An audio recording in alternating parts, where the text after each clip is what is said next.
நான் மக்களே ஓட்ட சட்டையை வீட்டுக்கு அனுப்பிட்டாங்க போல.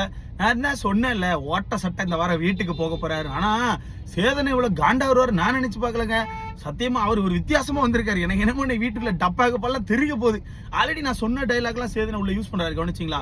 முக்கியமா நான் இப்படிதான் கேம் ஆடுவேன், நான் இதுதான், நான் அவ்வளவுதான், நான் இதுக்கு தான் வந்திருக்கேன், என்னால இவ்வளவுதான் முடியும்னு சொல்லி வீட்டுக்குள்ள ஒவ்வொருத்தரும் ஒவ்வொரு டைலாக் விட்டுட்டு இருக்கான். அந்த டைலாக் எல்லாம் கண்டிப்பா இன்னைக்கு சேதனை எடுத்து போட்டு அடி போலக போறாருன்னு சொன்னேன். சோ அதே மாதிரி நம்ம எதிர்பார்த்த மாதிரி பிக் பாஸ்க்கான 2வது ப்ரோமோ வந்திருக்கு. சோ இந்த ப்ரோமோல பார்த்தா சேதனை வந்தோன்னு ஒரு விஷயத்த சொல்றாரு, இருப்பா நானும் பிரச்சனையோட ஸ்டார்ட் பண்றேன், நீங்க மட்டும் தான் பிரச்சனை ஸ்டார்ட் பண்ணுவீங்களா, நானும் பிரச்சனையோட ஸ்டார்ட் பண்றேன்னு வந்த உடனே எவிக்ஷன் கடத்திட்டு வராரு. இது புதுசா இருக்கு அப்படின்னு மாதிரி நானே ஆச்சரியமா பார்த்துட்டு இருக்கேன். அது உங்களுக்கு தெரிஞ்சிருக்கும்னு நினைக்கிறேன். நான் காலையில சொல்லிட்டேன், ஒரு எவிக்ஷன் தான், இந்த நபர் தான் போவாங்க, வேற நபர்கள் போறதுக்கான வாய்ப்பு இல்லைன்னு சொல்லிட்டு காலையில உங்கள்கிட்ட மென்ஷன் பண்ணிட்டேன். கண்டிப்பா நீங்க பார்த்துருப்பீங்க. அது யாருன்னு சொல்லிட்டு சேதனை அங்க சொன்ன விஷயங்களை நீங்க கண்டுபிடிச்சிருப்பீங்க. ஏன்னா சேதனை சொன்ன விஷயங்கள் கவனிச்சிங்களா? இந்த ஒரு நபர், ஒரு நம்ம நபர் வீட்டுக்குள்ள வந்து மக்கள் கிட்ட முறையிட்டு இருக்காங்க. நான் வந்தது அவ்வளவுதான், என்னால இவ்வளவுதான் முடியும், நான் கிளம்ப ரெடி, என்ன வீட்டுக்கு அனுப்புன்னு சொல்லிட்டு மக்கள் கிட்ட அந்த நபர் கேட்டாரு. அதனால மக்களா சேர்ந்து வழி அனுப்ப முடிவு பண்ணிருக்காங்கப்பா. அந்த நபர் கார்டு எடுத்துருமான்னு சொல்லிட்டு கார்டோட வந்திருக்காப்ல. இப்படி கார்டோட வந்திருக்காப்ல. இது எனக்கு தெரிஞ்சு பெரிய லெவல்ல அவமானப்படுத்தி வீட்டுக்கு அனுப்ப போறான்னு தோணுது. ஏன்னா இந்த வீட்டுக்குள்ள வரும்போதே உங்களுக்கு தெரியும், இந்த கேம் இப்படித்தான் இருக்கும், இந்த கேம் இப்படிதான் ஆடணும், பிக் பாஸ்னா இப்படிதான் இருக்கும்னு சொல்லி தெரிஞ்சுதான் வந்திருப்பீங்க. சோ தெரிஞ்சு வந்த பிறகும் அவ்வளவுதான் என்னோட கேம், நான் இவ்வளவுதான் ஆடுவேன், என்னால இவ்வளவுதான் முடியும், நான் நல்லவேன்னு சொல்லி காட்டிக்கிட்டே இருந்தீங்கன்னா அப்ப வெறுப்பாகுமா ஆகாதா? இப்போ சிம்பிளா சொல்லிட்டா ப்ரோ, நான் சிம்பிளா ஒரு சின்ன டாபிக் சொல்றேன். இந்த ஷோக்கு வந்து வரணும்னு சொல்லி நிறைய பேர் ஆசைப்பட்டு இருப்பாங்க, நிறைய பேர் கஷ்டப்பட்டு இருக்காங்க இந்த ஷோக்கு வரணும். ஆனா இந்த ஷோ உங்களுக்கு ஈஸியா கிடைச்ச மாதிரி கிடைச்சா இல்ல கஷ்டப்பட்டு வாங்கினீங்களான்னு தெரியல. ஆனா இந்த ஷோ இப்படிதான் இருக்கும்னு உங்களுக்கு தெரிஞ்சிருக்கும், தெரிஞ்சுதான் வாங்கியிருப்பீங்க, வந்திருப்பீங்க. வந்துட்டு நான் இவ்வளவுதான், நான் இப்படிதான் பண்ணுவேன், இதுக்கு மேல என்னால பண்ண, இது வந்து தேவையில்லாத டைலாக் தானே. அப்ப நீ மக்கள்கிட்ட என்ன சொல்ல வர? நான் வந்து நல்லவன்பா, இவங்க எல்லாம் கேமுக்காண்டி அவங்களோட கேரக்டரை மாத்திக்கிறாங்க, ஆனா நான் என்னோட கேமுக்காண்டி கேரக்டரை மாத்த மாட்டேன், நான் இப்படித்தான் சொல்லிட்டு நீங்க சீன் போடுறீங்க. ஆக்சுவலா அதுதான், அதுலதான் சேதனை காண்டாயி கார்டு எடுத்து, இருப்பா நீ என்னப்பா நீ மக்கள்கிட்டே முறையிடுறியா, இரு நானே உன்னை கூப்பிடுறேன்னு சொல்லிட்டு எனக்கு தெரிஞ்சு பெரிய லெவல்ல அவமானப்படுத்தி தான் அந்த வீட்டை விட்டு வெளியே அனுப்புவாங்க. 4-5 கொஸ்டின் இருக்குன்னு கேட்கணும் ப்ரோ. சிம்பிளா நான் சொல்லிட்டா ஒண்ணும் இல்ல, கூட்டு மேடையில் நிப்பாட்டி இந்த வீடு இப்படிதான் இருக்கணும் தெரியுமா தெரியாது. ஏன்னா இவரும் சொல்லியிருந்தாரு, ஒரு 4 வருஷமா கஷ்டப்படுறோம், 6 வருஷமா அந்த பிக் பாஸ் காண்டி கஷ்டப்படுறேன்னு சொல்லியிருந்தாரு. ஓகேவா? அப்படி கஷ்டப்படுறவங்க கண்டிப்பா பிக் பாஸ் பார்த்திருப்பாங்க, இந்த ஷோ எப்படி ரன் ஆகுது, மக்கள் எப்படி இந்த ஷோவை பாக்குறாங்க அப்படிங்கறது எல்லாம் தெரிஞ்சிருக்கும். தெரிஞ்சு உள்ள வந்து இருந்துட்டு டெய்லி நான் இவ்வளவுதான், என்ன கூப்பிட்டுருங்க, ஐ மிஸ் யூ இந்த மாதிரி டைலாக் எல்லாம் யூஸ் பண்றது வந்து தப்பு தானே. அதனால சேதனை இன்னைக்கு வச்சு செய்ய போறாப்ல. நிறைய பேர் கேட்டீங்க ப்ரோ, தர்ஷிகா இப்போ எவிக்ட் இல்லையா ப்ரோ, இப்போ தர்ஷிகாவை காப்பாத்திட்டாங்களான்னு கேட்டா காப்பாத்திட்டாங்க. அதான் சொன்னல ப்ரோ, சிம்பிளா சொல்லிட்டா இந்த வீட்டுக்குள்ள கண்டென்ட் வேணும்.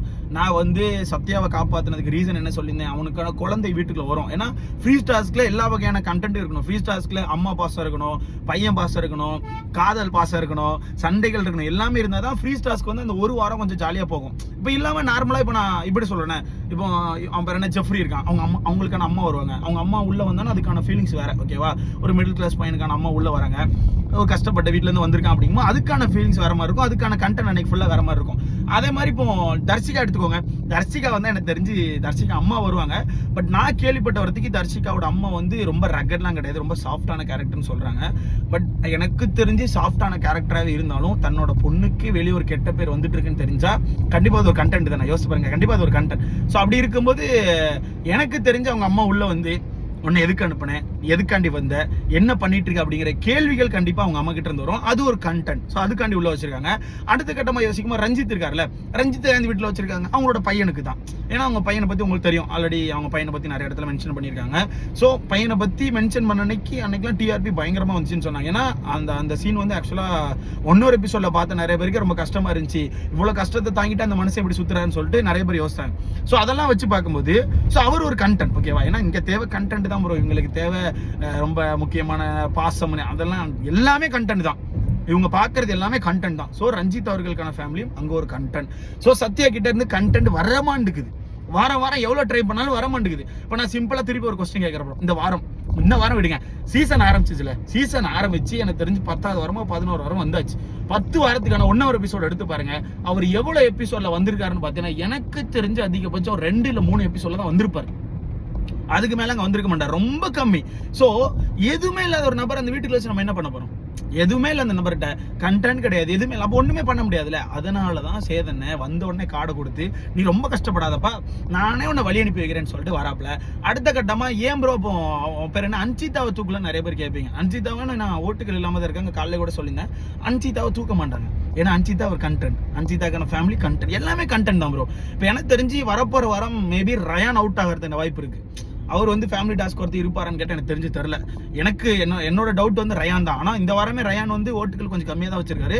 பட் அன்சிதாவோடலாம் கொஞ்சம் மேலே இருக்கனால மட்டுமே அவர் தப்பிச்சிருக்காரு. அன்சிதா, சத்யா, தர்சிகா இவங்க எல்லாரை விட ஓட்டுகள் கொஞ்சம் இருக்கிறனால மட்டுமே ரயான் தப்பிச்சிருக்காரு. மேபி வரப்போகிற வாரங்களில் தர்சிகா எவிக்ஷனில் வராமல், அன்சிதா எவிக்ஷனில் வராமல் ரயான் மாட்டிக்கிட்டானா ரயான் கண்டிப்பாக இந்த வீட்டை விட்டு வெளியே போவான். சரி ஓகே, இன்னைக்கான எபிசோட்ல இவருக்கு நல்ல ரோஸ்ட் இருக்க போகுது. அதை தொடர்ந்து இந்த வீட்டில் அதே மாதிரி டைலாக் நிறைய பேர் யூஸ் பண்ணியிருக்காங்க. ஒருத்தர் 2 பேர் இல்லைங்க, விஜய் விஷால் யூஸ் பண்ணியிருக்கான், அருண் யூஸ் பண்ணியிருக்காங்க. ஸோ எல்லாருமே என்ன யூஸ் பண்ணுறாங்கன்னா, இந்த வீட்டில் இன்னைக்கு கேம் ஆடல, இப்போ வெளியே இப்போ திடீர்னு இப்போ எவிக் பண்ணால் என்ன பண்ணுவீன்னு கேட்டால் நான் ஜாலியாக போவேன்னு சொல்கிறேன். எதுக்குன்னு கேட்டால், ஆமாம் நான் என்னோட கேரக்டரை மாற்றிக்கல, இந்த வீட்டுக்காண்டி என்னோட கேரக்டர் மாற்றாமல் நான் ஒரிஜினலாக இருக்கேன்னு சொல்லிட்டு சத்யா சொன்ன டைலாக் தான் இவனும் யூஸ் பண்ணியிருக்காங்க. ஸோ அதுக்கும் சேதனை கூப்பிட்டு என்னப்பா ஒரிஜினலாக இருக்கேன், அப்போ மற்றவெல்லாம் டூப்ளிகேட்டா அப்படின்னு சொல்லிட்டு ஒன்று கேட்டால் நல்லா இருக்கும்னு எனக்கு தோணுது. ஏன்னா சிம்பிளாக சொல்லிட்ட அப்புறம் திரும்பியும் வீட்டுக்குள்ளே கண்டென்ட் இல்லை, இந்த சீசன் வந்து படுத்துட்டு அப்படிங்கிறது உங்களுக்கே தெரியும். அப்பப்போ எந்திக்குது, அதுவும் ஏதாச்சும் கொஞ்சம் சண்டைகள் வித்தியாசமாக போனால் மட்டுமே எந்திக்குது. இந்த வாரம் எப்படி எந்திரிச்சு டாஸ்க்கை வச்சாங்க?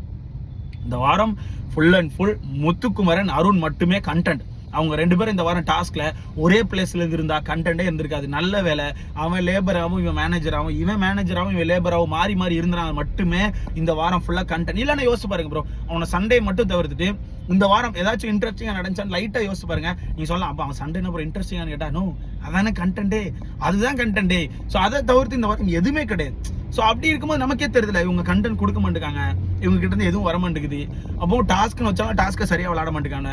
டாஸ்க்ல சண்டை போட்டால் மட்டுமே நமக்கு கண்டென்ட்டாக இருக்கு. அந்த சண்டையை கூட நான் போட மாட்டேன், பேச மாட்டேன், கத்த மாட்டேன், நான் நல்லவன் அப்படின்னு காட்டிக்கிட்டேன்னா இந்த ஷோ உனக்கு இந்த ஷோக்கு நீ தகுதியான ஆள் இல்லை, அவ்வளோதான். இந்த ஷோ உனக்குன்னு இல்லை, இந்த ஷோக்கு நீ தகுதியான ஆள் இல்லை, நீ வீட்டுக்கு போகிறதே நல்லது.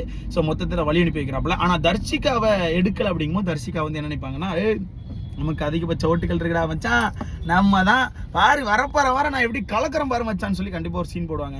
அதை தான் கொஞ்சம் பார்க்க எனக்கு கஷ்டமாக இருக்குது எபிசோடில். அந்த ஒரு சீன் மட்டும் முடிஞ்ச அளவுக்கு எல்லாரும் டக்கு டக்குன்னு ஸ்கிப் அடிச்சு விட்ருங்க. ஏன்னா அது முடியாது. அவங்க 24 அவங்க ஒரு 200% எஃபர்ட் போடுற ஒரு பெரிய ப்ரோ பிளேயர் நினச்சிட்டு இருக்காங்க. அவங்க இருக்கிறதுல மிகப்பெரிய பாட்டு நமக்கு தான் தெரியும். பார்க்கலாம், இந்த வாரமும் லவ் கண்டென்ட்டை பார்த்தாகணும். ஒரு வாரம் இன்னொரு வாரம் கண்ணை மூடிட்டு பார்த்துக்கோங்க. அடுத்த வாரம் ஃபேமிலி டாஸ்க் வந்துடும். ஃபேமிலி டாஸ்க்கில் பெருசாக லவ் கண்டென்ட் இருக்காது. ஏன்னா விஜய் விஷால் தெளிவாக இருப்பான். ஃபேமிலி டாஸ்க்கில் லவ் கண்டென்ட் கொடுத்தா அவன் ஃபேமிலி உள்ள வரும்ல, கண்டிப்பாக அவங்க ஏதாவது சொல்லுவாங்கன்னு சொல்லிட்டு அவன் பயப்படுவான் கண்டிப்பாக. பட் இருந்தாலும் இங்கே ஒரு ட்விஸ்ட் சொல்கிறேன். இப்போ ஷூட் போயிட்டு இருக்குது, ஷூட்டில் ஒரு எவிக்ஷன் சொல்லிட்டு நம்ம கன்ஃபார்ம் ஆயிருக்கு. இன்னும் சண்டேக்கான ஷூட் முடியல, ஸ்டார்ட்டே ஆகலை. இன்னொன்று இருக்கலாம், ஏன்னா சனிக்கிழமே ஒரு எவிக்ஷன் வைக்கிறாங்கன்னா சண்டே ஒரு எவிக்ஷன் இருக்கிறதுக்கான வாய்ப்பு இருக்குது. அப்படி இருந்தால் யார் போவான்? என்னோட கெஸ்டிங்கில் அடுத்ததாக இருக்குது தர்சிகாவும் அன்சிதாவும் தான். இந்த 2 பேர்ல யார் போவான்னு தெரியல, நீங்க சொல்லுங்க. ஏன்னா இது சாட்டர்டே தான், நமக்கு இன்னைக்கு தான் ஒருத்தர் வெயிட் பண்றாங்க. ஸோ நாளைக்கு ஃப்ரீயா விடுறதுக்கான வாய்ப்புகள் கம்மி, இன்னொரு எவிக்ஷன் இருக்கிறதுக்கான வாய்ப்புகள் அதிகமா இருக்கு. ஸோ அப்படி இருக்கும்போது இந்த ஒரு நபர் போனா கரெக்டா இருக்கும் ப்ரோ. கண்டிப்பா இந்த ஒரு நபர் தான் போவாங்கன்னா யாரை சொல்லுவீங்கன்னு சொல்லிட்டு மறக்காம நம்ம கமெண்ட் செக்ஷன்ல போடுங்க, பார்க்கலாம் என்ன நடக்குன்னு.